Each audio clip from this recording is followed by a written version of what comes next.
un tableau de classement de F1 avec des noms de femmes qui ont essayé de parcourir en F1 et qui n'ont pas réussi.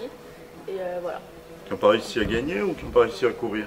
À concourir parce qu'elles n'avaient pas le droit par rapport aux hommes. C'était un sport que d'hommes et pas de femmes, du coup elles n'ont pas réussi. Donc tu considères que c'est discriminant? Oui, voilà.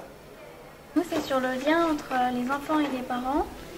Si un enfant, normalement la question tu préfères papa ou maman, ça doit être un dilemme. Et sinon il y a un problème, c'est pour ça qu'on donne un numéro d'aide à l'enfance.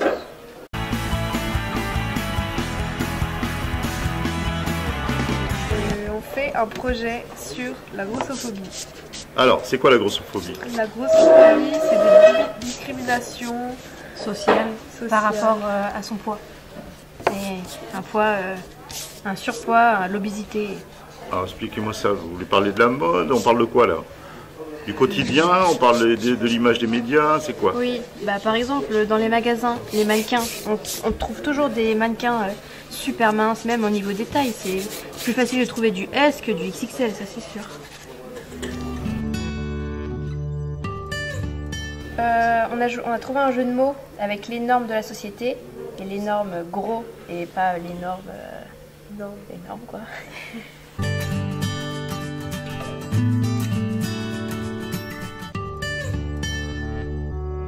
Alors c'est quoi le préjugé que vous illustrez? C'est la femme à la cuisine. Et alors là, qu'est-ce qui se passe? Alors racontez-moi l'histoire de votre visuel. Bonne question. L'histoire du préjugé. Ouais. Que sur YouTube, il y a une vidéo qui tourne et il dit que la place de la femme c'est la cuisine. Et donc là on montre que elles peuvent aussi rêver et que c'est pas que la cuisine sa place, elles peuvent faire tout ce qu'elles veulent. Et là en l'occurrence la place ça serait où? Sur un terrain de foot. Sur un terrain de foot.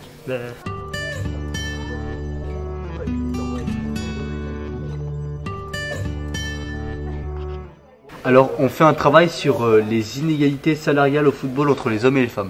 Notre slogan, alors les femmes jouent sur la pelouse, les hommes jouent sur le sol. On voulait faire un jeu de mots au niveau des plantes. Et donc, ici, on est en train de dessiner une femme qui va tirer dans un ballon. Et ici, faire l'homme qui tire dans la même balle, mais ça sera légèrement différent.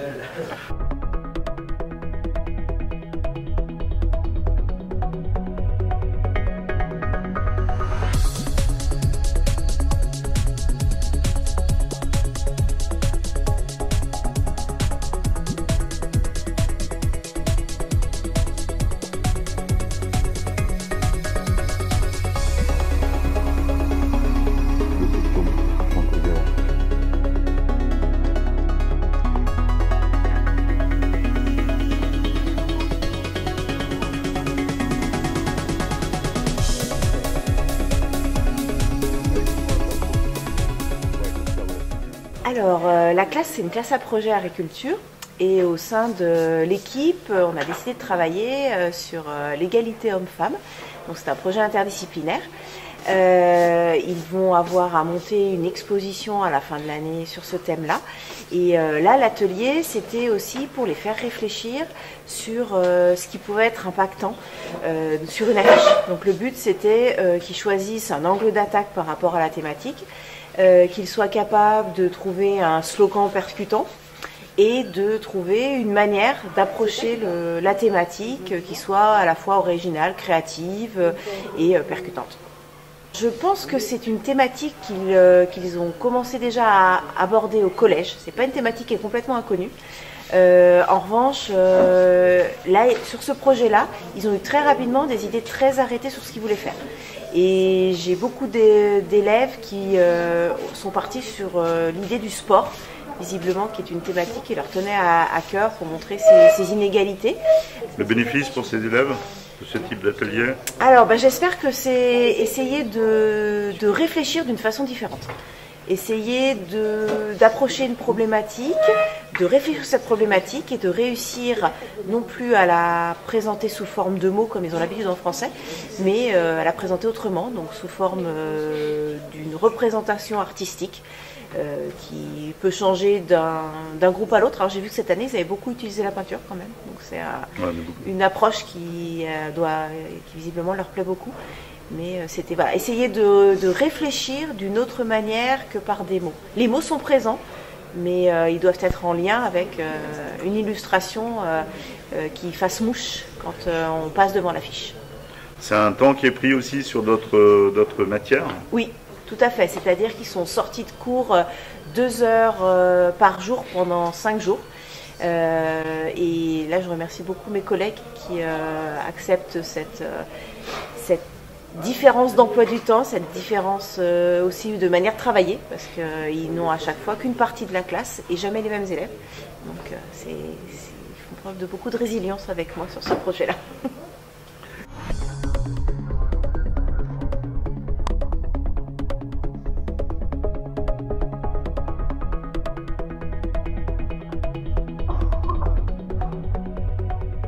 Pourquoi par rapport aux hommes, nous, on n'aurait pas le droit d'avoir des poils aux jambes? Pourquoi ce serait pas normal? Non, je vois ça comme un message à faire passer. Enfin, faut qu'on interpelle les gens sur le fait que faut arrêter ce stéréotype-là. Les femmes, c'est normal si elles ont des poils sur le corps. Et voilà, que les gens qu'ils apprennent à être compréhensifs là-dessus, parce que chaque femme a le droit de faire ses propres choix pour son corps. Est-ce qu'il y a eu des progrès par rapport à une certaine époque? Est-ce qu'au contraire, il y a des reculs? Non, si, il y a eu du progrès. Ouais, mais pas trop. Bah, non, il y a eu quand même eu des grands trop. progrès, mais il y a beaucoup de Ouais, progrès tu à poses faire. des progrès, mettre des jeans, mettre des jupes, je sais pas quoi, ça c'est des progrès. Oui, bah, en moi je fait, pense des progrès, c'est les égalités, le même salaire, les mêmes droits, on sort, ils nous suivent pas derrière, ça c'est l'égalité.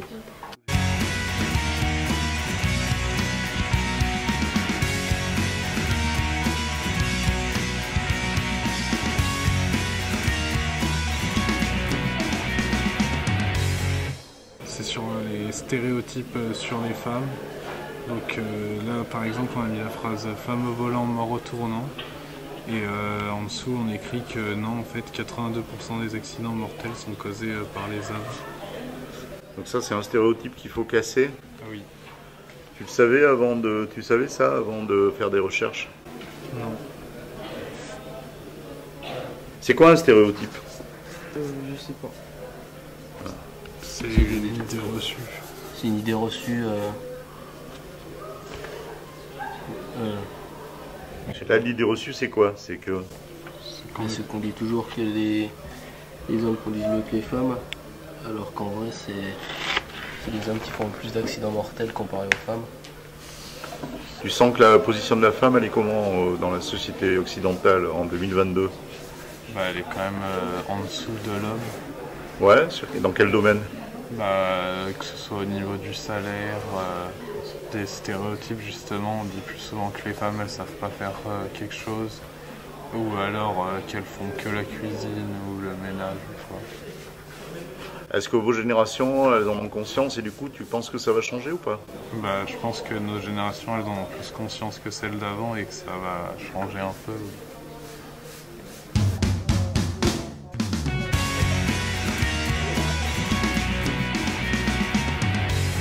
Je suis en train de peindre le titre de mon affiche. Alors, elle veut dire quoi cette affiche? C'est quoi le projet? Ça parle du viol. Il faut, pour prévenir qu'il faut en parler et pas rester dans le silence et souffrir en silence. C'est quoi le slogan qu'il y a sur ton projet d'affiche? Plutôt penser à nos cœurs qu'à nos corps. Il y a un numéro de téléphone qui... si on est victime du viol, faut appeler ce numéro et parler avec des gens qui sont pour nous aider, bien entendu. Est-ce que c'est une thématique, toi, que tu connaissais avant de faire les recherches? C'est quelque chose qui te concerne? Tu as entendu parler? Tu penses que c'est important dans la société? Il y en a beaucoup, pas beaucoup? Je pense que c'est important et c'est mieux de sensibiliser les gens et surtout les jeunes de notre âge à ça. C'est sur quoi ton affiche? C'est sur les femmes battues. Pas du tout. Alors résume-moi le projet. En fait, on va faire le corps d'une femme et on va placer des mains sur son corps pour faire comme si elle avait subi des attouchements sexuels. Et là, on va écrire pour les femmes victimes de violences, appelez le 3919. C'est un sujet assez tabou, on va dire. L'affiche, 3919, c'est quoi ce numéro? C'est un numéro d'urgence qu'on peut appeler pour les femmes qui sont victimes de violences.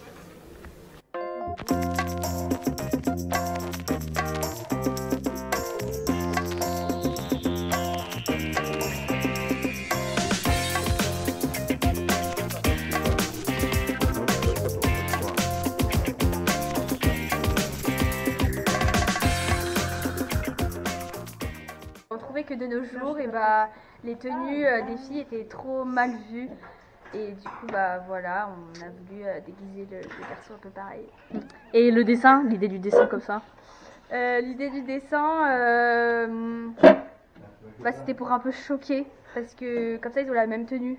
Et ce thème-là, t'en penses quoi du féminisme? Moi, je trouve que c'est un truc qu'on parle pas assez. Et puis, voilà.